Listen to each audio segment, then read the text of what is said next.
Question 1. Reinsurance pricing and underwriting. Which of the following factors has the most significant impact on determining the price of a reinsurance contract? A. The number of policies the ceding insurer holds. B. The historical claims experience of the ceding insurer. C. The reinsurance intermediary's commission rate. D. The reinsurer's marketing strategies. Answer: B. The historical claims experience of the ceding insurer. Explanation: in reinsurance pricing, the historical claims experience of the ceding insurer plays a crucial role. Reinsurers assess the frequency and severity of past claims to evaluate the risk they are assuming. This historical data allows reinsurers to predict future losses and calculate an appropriate premium. The other options, number of policies, intermediary commission, marketing strategies, are relevant but do not directly determine pricing as much as claims experience does. This aligns with the principles of underwriting, where the key factor is assessing past risk to estimate future liabilities. Question 2. Risk management in reinsurance. Which of the following is an example of a non-proportional reinsurance arrangement? A. Quota share. B. Surplus share. C. Excessive loss. D. Facultative. Answer: C. Excessive loss. Explanation: non-proportional reinsurance refers to arrangements where the reinsurer covers losses above a certain threshold rather than sharing premiums in proportion to the original insurer's risk. In an excessive loss arrangement, the reinsurer agrees to cover losses that exceed predetermined limit, the attachment point. This differs from proportional reinsurance arrangements like quota share or surplus share, where premiums are divided in proportion. Facultative reinsurance, on the other hand, involves the individual underwriting of risks but can be either proportional or non-proportional. Question 3. Scenario-based question on reinsurance contracts. Mr. Harris, the CEO of a large insurance company in Nebraska, is negotiating a reinsurance treaty with a reinsurer. The company has been facing increasing losses due to a series of natural disasters. During the negotiations, Mr. Harris is considering adding a clause in the contract that limits the reinsurer's liability for claims exceeding $10 million. What reinsurance structure should Mr. Harris request to best protect his company in this scenario? A. Quota share reinsurance. B. Excessive loss reinsurance. C. Surplus share reinsurance. D. Facultative reinsurance. Answer: B. Excessive loss reinsurance. Explanation: in this scenario, excessive loss reinsurance would be the best choice for Mr. Harris' company. This type of reinsurance provides coverage for losses exceeding certain thresholds, such as the $10 million limit. In this case, it ensures that the insurer, Mr. Harris' company, is protected from catastrophic events or large individual claims. Quota share and surplus share are proportional types. Reinsurance, where the reinsurer would share percentage of the losses, but they may not provide the level of protection needed for large, unexpected claims. Facultative reinsurance would be appropriate for individual risks, but not for series of losses, as seen here. Question 4. Reinsurance and insurance regulations. Which of the following is a primary purpose of reinsurance regulations in Nebraska? A. To protect consumers by ensuring that insurance companies have sufficient reserves to pay claims. B. To allow reinsurers to operate with minimal oversight from state regulators. C. To encourage insurers to reduce their use of reinsurance. D. To establish minimum premium rates for reinsurance contracts. Answer: A. To protect consumers by ensuring that insurance companies have sufficient reserves to pay claims. Explanation: reinsurance regulations are primarily designed to ensure that insurers maintain adequate financial strength to meet their claims obligations, thereby protecting policyholders. In Nebraska, these regulations are also structured to ensure that both ceding insurers and reinsurers meet solvency requirements and report necessary disclosures. While some regulations may also address pricing practices or operational transparency, consumer protection by ensuring financial stability is the central focus. Question 5. Types of reinsurance. Which of the following best describes facultative reinsurance? A. It applies to a portfolio of policies shared between the ceding insurer and reinsurer. B. It is a reinsurance contract for a single individual risk. C. It automatically covers all types of risks within the treaty. D. It is typically used for large catastrophic events. Answer: B. It is a reinsurance contract for a single individual risk. Explanation: facultative reinsurance is specific to individual risks, meaning the ceding insurer and reinsurer negotiate terms for each policy on A case-by-case basis. This is in contrast to treaty reinsurance, which applies to a broader set of policies. Facultative reinsurance is often used for unique, high-value, or non-standard risks that may not be included in the regular reinsurance treaties. It is not typically used for catastrophic events unless those events are part of a specific negotiated contract. Question 6. Claims and recoveries in reinsurance. What is the typical first step in the claims handling process for reinsurance? A. Determine the extent of the ceding insurer's liability. B. Notify the reinsurer of the claim. C. Assess the financial stability of the reinsurer. D. Finalize the settlement with the policyholder. Answer.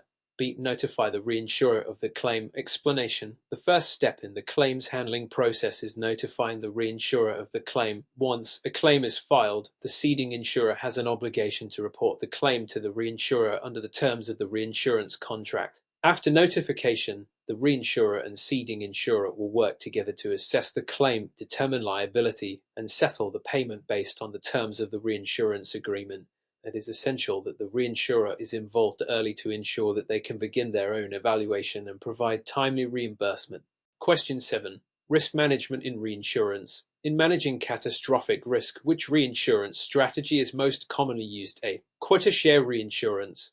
B. Stop loss reinsurance. C. Excessive loss reinsurance. D. Surplus share reinsurance. Answer. C. Excessive loss reinsurance. Explanation. Excessive loss reinsurance is commonly used for managing catastrophic risks because it provides coverage for losses that exceed a specified threshold. This is ideal for large-scale events such as natural disasters where losses can be unpredictable and exceed normal underwriting capacity. Unlike proportional reinsurance methods, which share risk proportionally, excessive loss focuses on covering higher unforeseen losses, providing a safety net for catastrophic events. Question 8. Reinsurance accounting and financial reporting. Under statutory accounting principles, SAP, how are reinsurance premiums typically reported? A. As revenue to the ceding insurer and expenses to the reinsurer. B. As deferred revenue for both the ceding insurer and the reinsurer. C. As a net reduction in the ceding insurer's earned premiums. D. As an off-balance sheet transaction. Answer. C. As a net reduction in the ceding insurer's earned premiums. Explanation. Under statutory accounting principles, SAP, reinsurance premiums are reported as net reduction in the ceding insurer's earned premiums. This means that the premiums paid to the reinsurer are subtracted from the ceding insurer's total earned premiums, reflecting the transfer of risk. This ensures that the ceding insurer's financial statements accurately reflect the impact. Reinsurance agreement. The treatment is different under GOP, where reinsurance premiums may be reported differently due to differences in accounting principles. Question 9.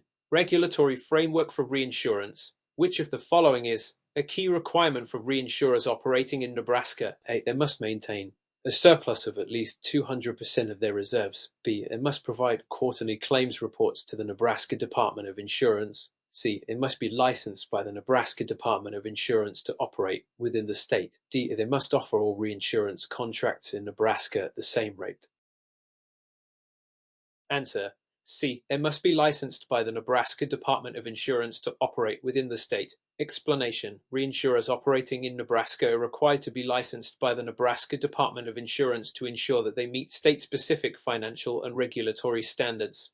This includes maintaining adequate reserves and solvency to protect policyholders. The other options listed do not represent typical regulatory requirements. For example, surplus requirements are determined by the financial health of the reinsurer and not set as a fixed percentage, and reinsurers are not required to offer all contracts at the same rate. Question 10. Nebraska-specific reinsurance topics. How does Nebraska-specific legislation impact reinsurance companies? A. It requires reinsurance companies to report losses only if they exceed $5 million. B. It provides incentives for reinsurance companies to domicile within the state. C. It limits the number of reinsurers eligible to operate in the state. D. It mandates that reinsurance premiums must be paid to the Nebraska Department of Insurance. Answer. B. It provides incentives for reinsurance companies to domicile within the state. Explanation. Nebraska has legislation that offers certain incentives for reinsurance companies to domicile in the state. such as favorable regulatory environments and tax incentives. This helps Nebraska maintain a competitive edge in the reinsurance market. The state does not impose strict limits on the number of reinsurers or require the payment of directly to the state insurance department. The $5 million threshold for reporting losses is not a common regulatory requirement, and reinsurance premiums are typically handled between the ceding insurer and reinsurer. Question 11. Reinsurance pricing and underwriting. What is the main factor that affects reinsurance pricing in a proportional reinsurance agreement? A. The ceding insurer's claims history. B. The reinsurer's capital reserves. C. The reinsurance market's global trends. D. The loss ratio of the portfolio being ceded. Answer D. The loss ratio of the portfolio being ceded. Explanation: in proportional reinsurance agreements, the primary factor affecting pricing is the loss ratio of the portfolio being ceded. The loss ratio helps the reinsurer assess the expected claims relative to the premiums and determines the price of the reinsurance contract. Other factors, such as the ceding insurer's claims history and global trends, may influence the market but are not the primary determinants in proportional agreement. Question 12. Risk management in reinsurance. How does portfolio diversification help in the management of reinsurance risks? A. By spreading risk across different geographic areas, reducing exposure to regional disasters. B. By limiting exposure to high-loss scenarios such as catastrophe events. C. By lowering the reinsurance premiums for large insurers. D. By focusing exclusively on one type of insurance product to reduce operational complexity. Answer A. By spreading risk across different geographic areas, reducing exposure to regional disasters. Explanation: portfolio diversification spreads risk across different sectors, regions, and types of policies, which helps reinsurers reduce their exposure to losses in any one specific area. This is particularly important in managing catastrophe risk, as the risk of regional natural disasters can be mitigated through diversification. Limiting or focusing on one type of product increases the concentration of risk rather than managing it. Question 13. Claims and recoveries in reinsurance. Which of the following best describes a reinsurer's responsibility when claim is made under an excessive loss reinsurance agreement? A. The reinsurer is responsible for the entire claim amount once the threshold is exceeded. B. The reinsurer pays percentage of the loss after the threshold is exceeded. C. The reinsurer only pays if the claim exceeds percentage of the original premium. D. The reinsurer does not have any responsibility until the ceding insurer has paid out its full retention. Answer B. The reinsurer pays a percentage of the loss after the threshold is exceeded. Explanation: in excessive loss reinsurance, the reinsurer is responsible for covering losses that exceed a specified threshold, typically referred to as the attachment point. The reinsurer typically pays a percentage of the loss above this threshold, depending on the terms of the agreement. This differs from proportional reinsurance, where the reinsurer shares a fixed portion of it. Question 14. Types of reinsurance. Which type of reinsurance is typically used for a single, large, high-value policy that does not fit within the scope of a treaty agreement? A. Facultative reinsurance. B. Surplus share reinsurance. C. Stop-loss reinsurance. D. Catastrophe reinsurance. Answer A. Facultative reinsurance. Explanation: facultative reinsurance is used to cover individual, specific policies, often large or unusual risks that do not fit within the standard scope of a treaty agreement. This contrasts with treaty reinsurance, which automatically applies to a broader set of policies. Facultative reinsurance allows the reinsurer and ceding insurer to negotiate the terms for each individual risk.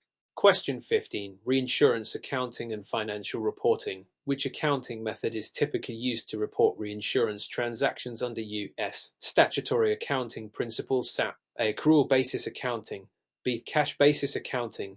C. Modified accrual accounting. D. Historical cost accounting. Answer A. Accrual basis accounting. Explanation: under U.S. statutory accounting principles (SAP), reinsurance transactions are reported using the accrual basis of accounting. This method recognizes revenue and expenses when they are incurred, rather than when cash is exchanged.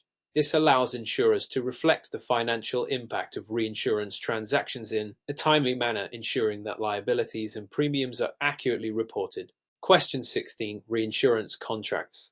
What is the primary purpose of the aggregate clause in a reinsurance agreement? A. To limit the amount a reinsurer will pay for claims within a specific period. B. To specify the exact conditions under which the reinsurance contract is terminated. C. To adjust the reinsurer's premium payment based on the performance of the ceding insurer. D. To determine the percentage of losses that the reinsurer will share. Answer A. To limit the amount a reinsurer will pay for claims within a specific period. Explanation. The aggregate clause in a reinsurance agreement is used to limit the total amount the reinsurer will pay for claims within a defined period, typically a year. This clause helps reinsurers manage their exposure to large claims and ensures that the total liability does not exceed a set limit. It is important in balancing risk for both the insurer and reinsurer. Question 17. Reinsurance and global risk. How does global risk, such as political instability, affect reinsurance pricing? A. It typically leads to higher reinsurance premiums in affected regions due to increased risk. B. It decreases reinsurance premiums as the reinsurer can diversify across multiple countries. C. It has little impact as global risks are spread out evenly among reinsurers. D. It results in low risk retention for ceding insurers, making reinsurance cheaper. Answer A. It typically leads to higher reinsurance premiums in affected regions due to increased risk. Explanation. Global risks like political instability can lead to higher reinsurance premiums in affected regions because they increase the uncertainty and likelihood of loss. Reinsurers price in the additional risk associated with such factors, leading to higher premiums. This is especially relevant in regions with unstable political climates or significant geopolitical risks. Question 18. Reinsurance dispute resolution. Which of the following is a common method for resolving disputes between a ceding insurer and a reinsurer? A. Mediation. B. Class action lawsuits. C. Regulatory intervention by state authorities. D. Arbitration. Answer D. Arbitration. Explanation. Arbitration is the most commonly used method for resolving disputes between ceding insurers and reinsurers. It involves a neutral third party or panel making a binding decision on the issue at hand. Mediation can also be used, but arbitration is more common in the reinsurance industry for its efficiency and finality. Lawsuits and regulatory intervention are less common and typically used on arbitration phase. Question 19. Nebraska-specific reinsurance topics. What is a key feature of Nebraska's regulatory environment for reinsurers? A. Nebraska requires reinsurers to maintain higher reserve levels than the NAIC model standards. B. Reinsurers domiciled in Nebraska are subject to limited regulatory oversight compared to other states. C. Reinsurers are not required to provide financial statements to the Nebraska Department of Insurance. D. Nebraska imposes caps on reinsurance premiums paid by ceding insurers. Answer A. Nebraska requires reinsurers to maintain higher reserve levels than the NAIC model standards. Explanation. Nebraska's regulatory environment for reinsurers includes requirements for maintaining higher reserves compared to the NAIC, National Association of Insurance Commissioners, model standards. This ensures that reinsurers operating in the state are financially sound and can meet their obligations. The state offers supportive regulatory framework but does not provide limited oversight or cap reinsurance premiums. Question 20. Financial reinsurance. What is the primary goal of financial reinsurance? A. To provide catastrophe coverage for large-scale events. B. To improve the financial position of the ceding insurer by transferring risk to a reinsurer. C. To increase the ceding insurer's premium revenue through better portfolio management. D. To manage reinsurance claims more efficiently. Answer. B. To improve the financial position of the ceding insurer by transferring risk to a reinsurer. Explanation. Financial reinsurance is used primarily to improve the financial position of the ceding insurer, often through risk transfer strategies that reduce the insurer's reserves or improve its capital structure. It is less about providing traditional risk coverage, as in catastrophe or stop-loss reinsurance, and more about using reinsurance. Financial optimization. Question 21. Reinsurance market and trends. What is one of the main drivers of recent changes in the reinsurance market? A. Increased regulatory scrutiny in both global and domestic markets. B. The growth of alternative risk transfer mechanisms such as insurance-linked securities. C. A significant reduction in natural disaster events globally. D. A decrease in the demand for catastrophe reinsurance products. Answer B. The growth of alternative risk transfer mechanisms such as insurance-linked securities. Explanation: the growth of alternative risk transfer mechanisms such as insurance-linked securities, ILS, and catastrophe bonds has been a major driver of recent changes in the reinsurance market. These products provide new ways to transfer risk and have attracted significant investment. While regulatory scrutiny has increased, it is the growth of ILS and other alternative mechanisms that have had a more significant impact on the reinsurance market in recent years. Question 22. Regulatory framework for reinsurance.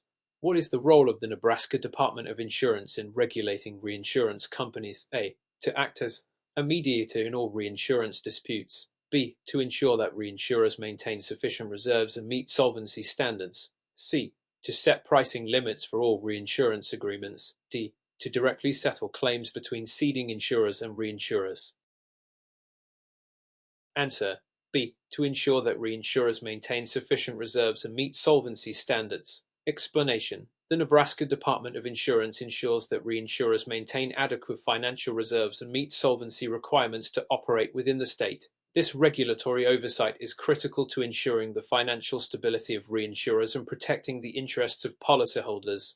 The department does not typically intervene in disputes, set pricing limits for agreements. Question 23. Risk evaluation in reinsurance. What is the primary method used by reinsurers to assess the risks associated with a potential ceding insurer? A. Reviewing the ceding insurer's financial statements and claims history. B. Estimating the market potential of the ceding insurer's policies. C. Analyzing the regulatory compliance of the ceding insurer. D. Monitoring the investment portfolio of the ceding insurer. Answer A. Reviewing the ceding insurer's financial statements and claims history. Explanation: reinsurers assess the risks associated with ceding insurer by thoroughly reviewing its financial statements, claims history, and other relevant data.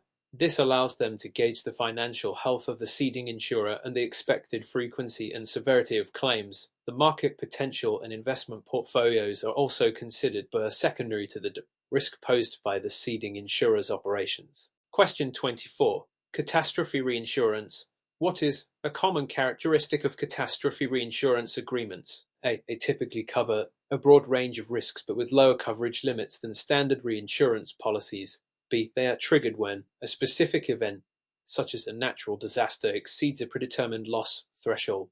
C. They focus exclusively on losses resulting from non-natural disasters. D. They provide coverage for regulatory fines and penalties following a catastrophic event. Answer B. They are triggered when a specific event, such as a natural disaster, exceeds a predetermined loss threshold. Explanation: catastrophe reinsurance agreements are designed to cover extreme events, such as natural disasters, that result in large losses. These agreements are typically triggered when the loss from a specific event exceeds a predetermined threshold, providing additional protection for insurers facing significant claims from such events. Focus is not on everyday claims or regulatory issues. Question 25. Reinsurance and capital adequacy. How do reinsurers ensure that they meet capital adequacy requirements? A.